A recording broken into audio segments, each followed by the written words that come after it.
Welcome to the Sportcology Institute training series.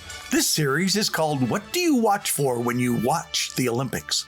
Have you ever wondered what an Olympian feels and thinks about when they watch the Olympic Games? Once you're an Olympian, you never stop being an Olympian, and anything to do with the Games ignites the Olympic flame pilot light to an Olympic fire in a few short seconds.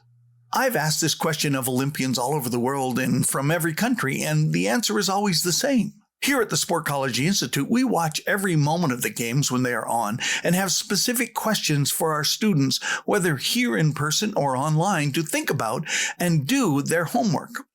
So I'm going to ask you to watch the Games and be in school for the next 2 weeks while the Games are on. I hope you will join us. It's valuable teaching that will help you reach your life's goals.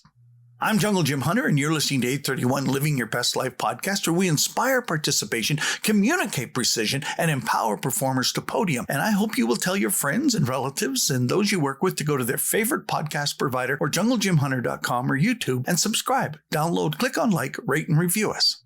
I hope you will become an 831er, one of those people that will help someone else become an Olympic athlete, if not the best of the best they can be in whatever endeavor they choose to do.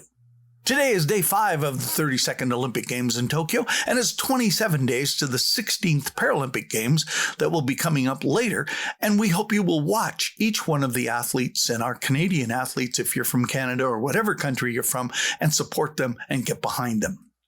So what does an Olympian think about when they watch the Games? A better question to ask is, what do you think about when you watch the Games? Some people complain because their regular programming is interrupted. Some people are not fans, but are curious enough to watch a little bit and become fans, maybe not for long, but at least for a few months of the year.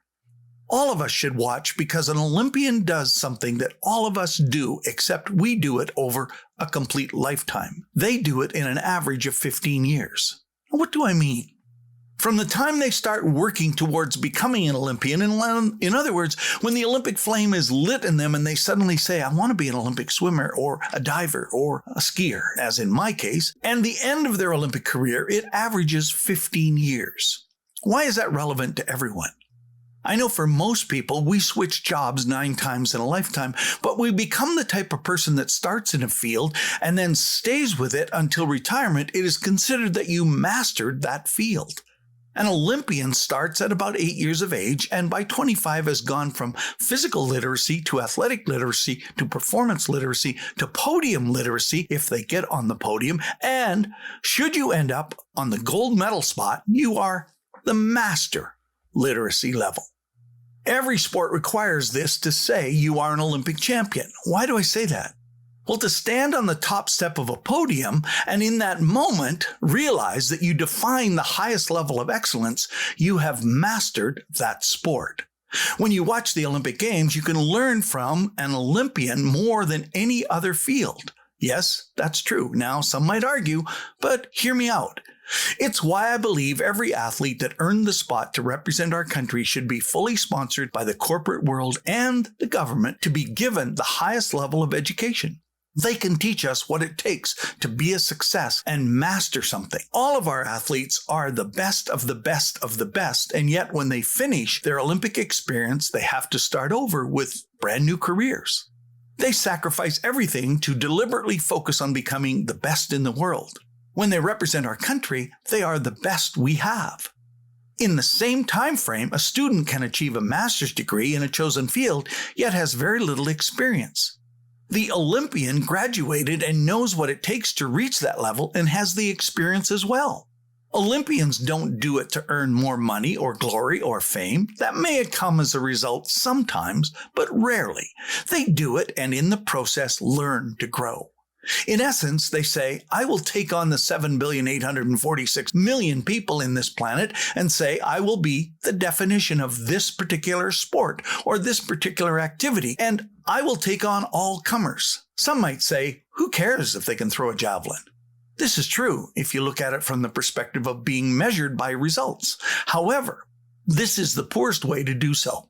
What's the same for all human beings is that whether you throw a javelin or mow the grass that the javelin thrower threw it in until it's stuck can become the best of the best of the best of what they do.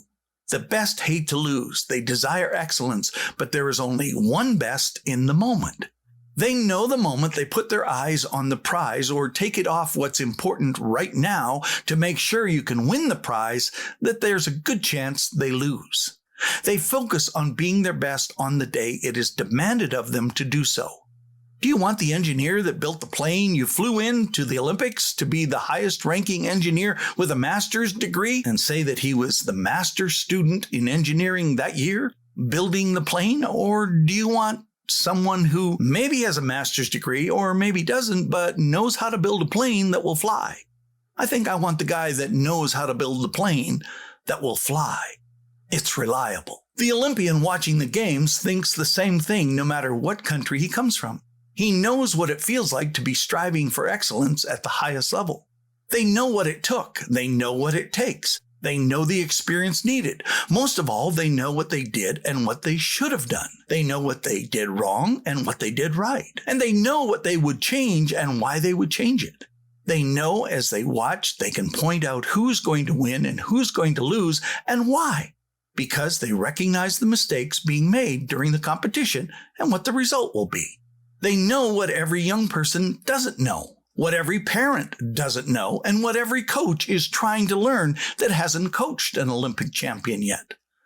An Olympian watching the games is thinking about what it would take to make a comeback in the next 4 years. Yep, that's right. That's what we think about. As soon as the games come on, we start getting inspired because we know what it takes and we know we can do it and we know we could do it again. They also know, however, that sport is constantly growing and improving, and the body can't do what it used to do. So, very few ever make a complete comeback. Some try, but rarely does it happen.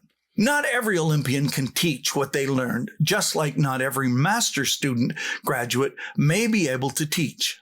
But why lose the value of the education we give the best and not pass it on to the next generation? Why not seek the highest level of teaching you can find? My dad used to say to me, and it always worked. He would say, when you go to the ski hill, watch for a few moments and see who the best skier on the hill is, and then go ski with him. Who knows, maybe you can get on the chair with him and ask questions. I often did that, and I always found that they wanted to teach me what I didn't know. We started the Sportcology Institute to help those that want to learn from those that have the experience to teach how to be the best of the best. Watching the best of the best and the best these next 2 weeks could be the most valuable education you and your children can get if you watch and learn what they did to become masters. From 1978 to 1992, I had the privilege of working as a TV broadcaster with Canadian television groups. Canada is respected around the world because our broadcasting of the games is second to none. This is true. If you go around the world, you will discover that most people think the Canadian broadcast is the best in the world. This year's Olympics is even better than the last time. The application of growth continues in our broadcast of the games. Learn from all the features, the athletes, and the performances. It will teach you what stirs you and excites you and reaches you where you could be master of what you want to do. I hope you will listen for the next 2 weeks and learn what we can learn from watching the Olympics. Thank you for listening, and I hope you will have grown in the next 2 weeks from the best of the best of the best. My quote for the day: every artist was first an amateur. Ralph Waldo Emerson.